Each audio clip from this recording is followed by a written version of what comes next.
Sa mga Leo, okay, March 7, 2025 sa mga Leo. Ang reading na to, guys.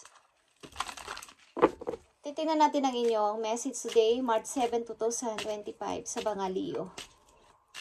Kumusta na kayo, guys? I need message for Leo.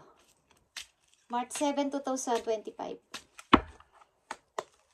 Okay, Leo.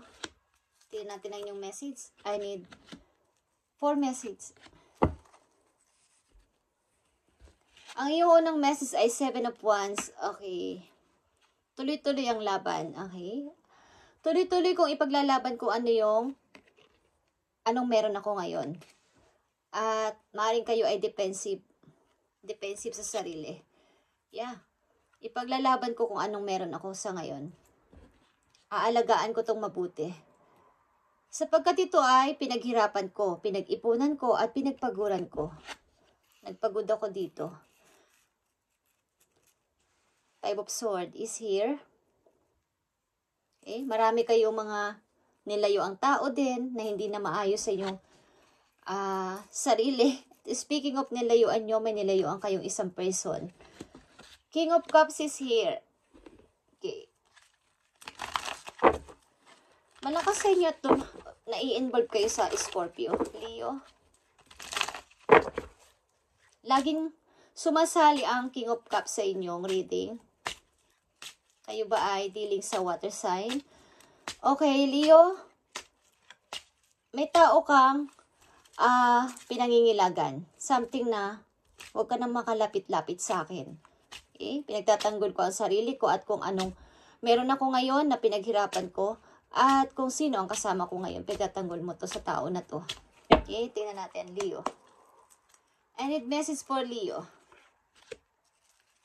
Kung ano yung narating ko ngayon ay ako amay. Kumbaga ako yung nagsikap nito. Yeah, Four of Cups is here. But may dalawang situation ka na pinaninimbangan sa kasalukuyan. Something. Yeah. And naguguluhan. 2 of Swords is here. Sa baba ng 5 of Swords. May nalayuan ka man, meron kang mga nilayuang tao o inalisang tao, but may konti kang pag-iisip-isip. Bakit ko ba ito nagawa? Okay. And 4 of Wands. Hindi ko alam kung kasal ka sa person na to. At ikaw ngayon kayo ay separate na. Separate ng inyong kinalalagyan sa ngayon. Maaring nagsusulo ka sa buhay, ba't nagpapatuloy sa pagtrabaho, pag-iipon, at pagsisikap sa buhay. At malamang at sa malamang is, may mga ipon na rin kayo at maayos naman ang inyong work. Okay, Leo. March 7, 2025.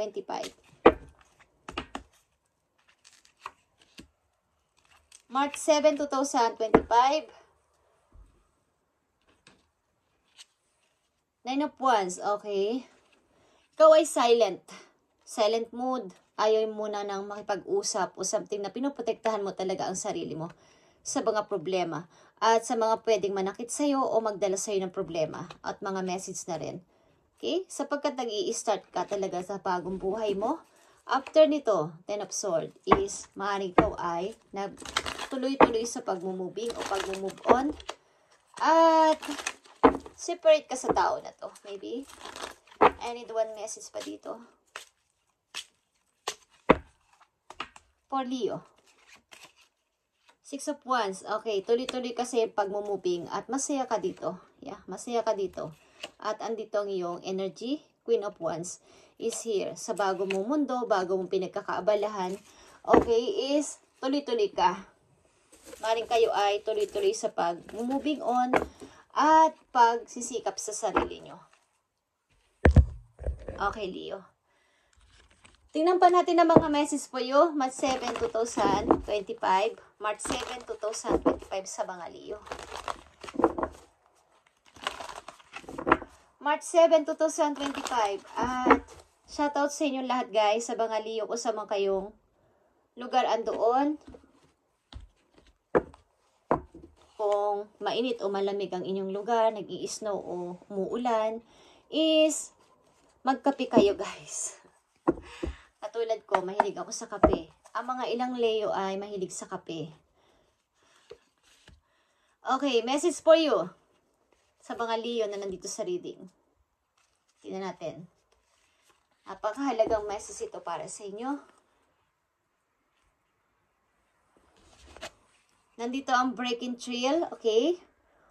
A breakthrough is at hand. Ang ibig sabihin nito, ikaw ang makakapag-alis ng mga tanikala o mga tinik o mga sagabal sa iyong daraanan patungo sa iyong tagumpay. Ikaw ang makakapag-alis niyan. Kumbaga, nasa iyong mga kamay ang pagpapalaya sa iyong sarili at papunta sa tagumpay.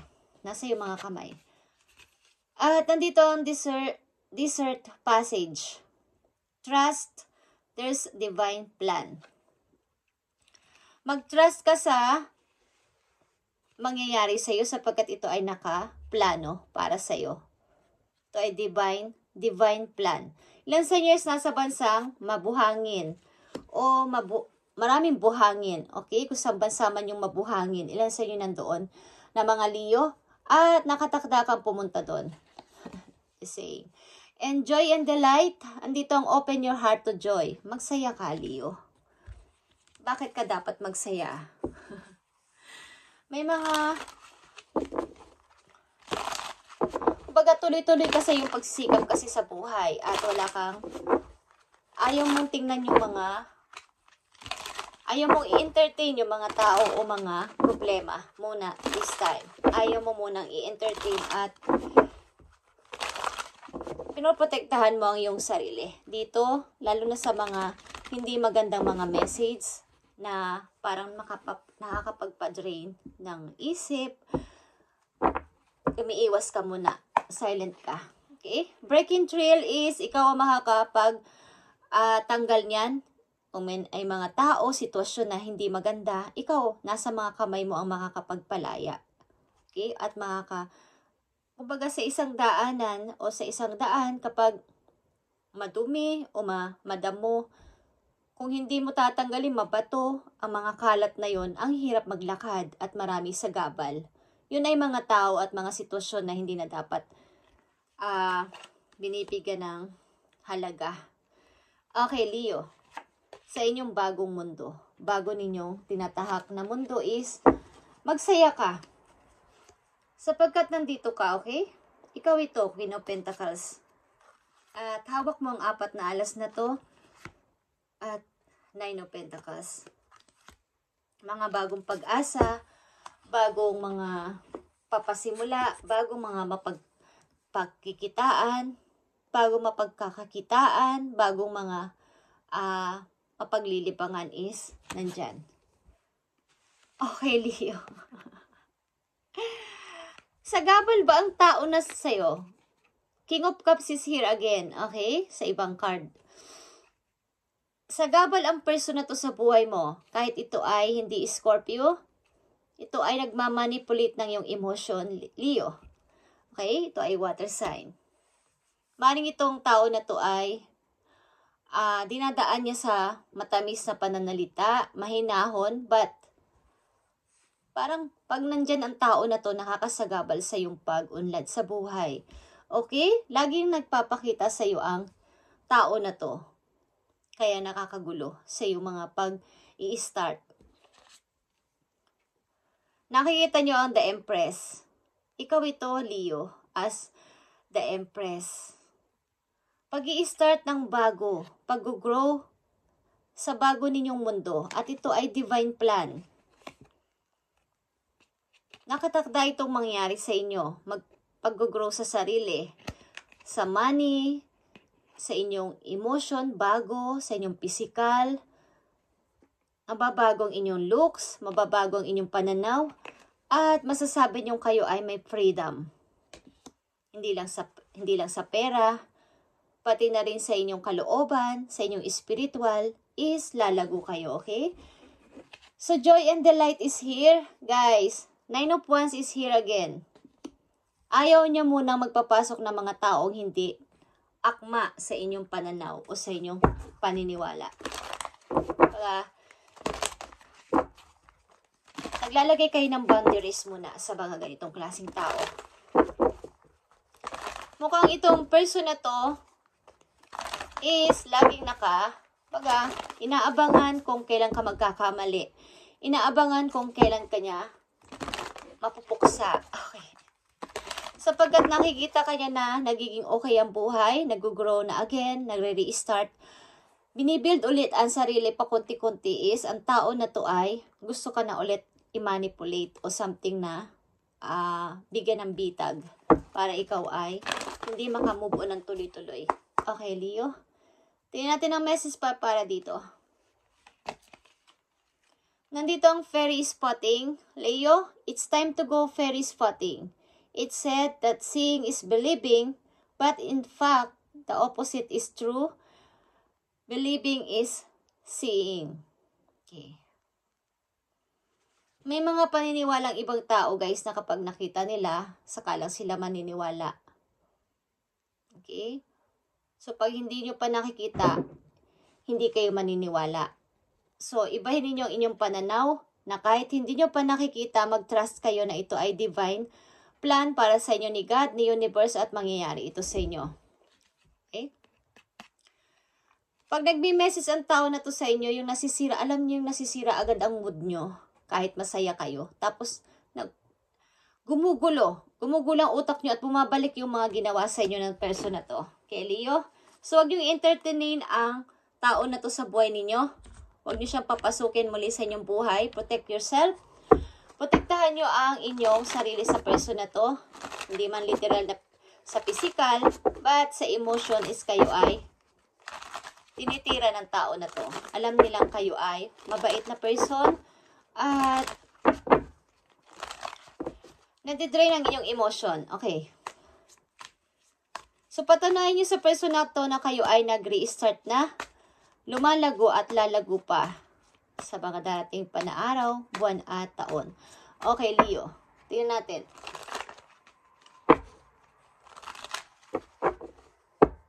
Message mo sa mga Leo na nandito sa reading today, March 7, 2025. Okay, Leo. No matter how much you are being tested or pursued right now, stand your ground and push back. Stand your ground, ibig sabihin nyo, 7 of Wands kayo na lumabas is, depensahan mo ang sarili mo sa anumang mangyayari, anuman ang gawin sa'yo ng tao na to, anuman ang mga message sa'yo ng tao na to na masasakit at mga hindi kaaya-aya sa iyong pandinig is,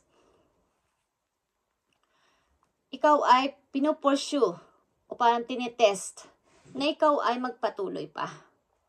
Stand your ground and push back. Believe in your own integrity and self-worth so much that no one can get in your way. Have the confidence to move forward. You can and will do this. Ibig sabihin nito, breaking through, like I said, is ang pagpapaunlad sa sarili nyo ay nasa inyong mga kamay. At katulad ng sinabi sa inyo dito ng inyong guides na maniwala ka sa iyong sarili, sa iyong sariling pananaw, paniniwala, integrity, and self-worth sa iyong halaga. That no one can get your way. Okay? No one can get your way. Breaking through. A breakthrough is at hand. Magkaroon ka pa ng confidence, tiwala sa sarili, at magpatuloy pa at kaya mo to. Yan ang payo sa inyo. At huwag mo munang entertainin ang mga messages, ang mga bad words na sasabi sa iyo at mga pagdidisturb sa iyo ng person na to o ng sino man. Kumbaga, ano man ang nangyari sa inyong buhay, kung ito ay card pull that left through at you, how you deal with those times show your true inner resilience. Kayo ay silent kasi. Katulad na sinabi ko kanina. Nasa silent mode kayo at ayaw nyong makinig o ayaw nyong entertainin muna. Binigyan nyo ng limitasyon ang lahat at lumayo kayo sa nakakarami na nagbibigay sa inyo ng problema at pasakit. Okay? At keep shining your light. Leo, keep shining your light. Huwag kang istorbo sa person na to. At protektahan mo ang iyong emotion. Nothing can break that That in itself an inspiration for others. Keep shining your light. Pag may mga mangilan-ngilan ng mga tao na naniniwala sa'yo at sinasabi magpatuloy ka, Leo. Magpatuloy ka. Yeah. 8 of Wands. Magpatuloy ka. Makikita mo ang light doon sa paroroonan mo. I need message for Leo. Kahit di mo pa nakikita, maniwala ka na at magkakaroon ka ng pag-unlad sa sarili. Okay? The world is here. Bagong mundo din at bagong mga pagkakaabalahan. Leo. Yeah, ito ay 7 of Cups. Mga option or offer is nasa paligid. At nandito ulit ang 9 of Wands. Ikaw ay sinira ng person na to. Hindi lang physical, emotional din sa iyong mga tiwala sa sarili. Parang naubos ng person na to ang iyong energy. So, wag mo entertainin muna ang tao na to sa buhay mo this time at magpatuloy ka. Mukhang kahit kung kayo hiwalay na sa tao na to, gusto kanyang istorbohin sa iyong pag-i-start at re-start sa buhay, something pagbuo mo ulit sa sarili mo. Okay? Thank you and God bless, Leo, at magpatuloy lang kayo. At kahit di mo pa nakikita, maniwala ka na ito ay divine plan sa'yo ni God. Thank you and God bless, Leo.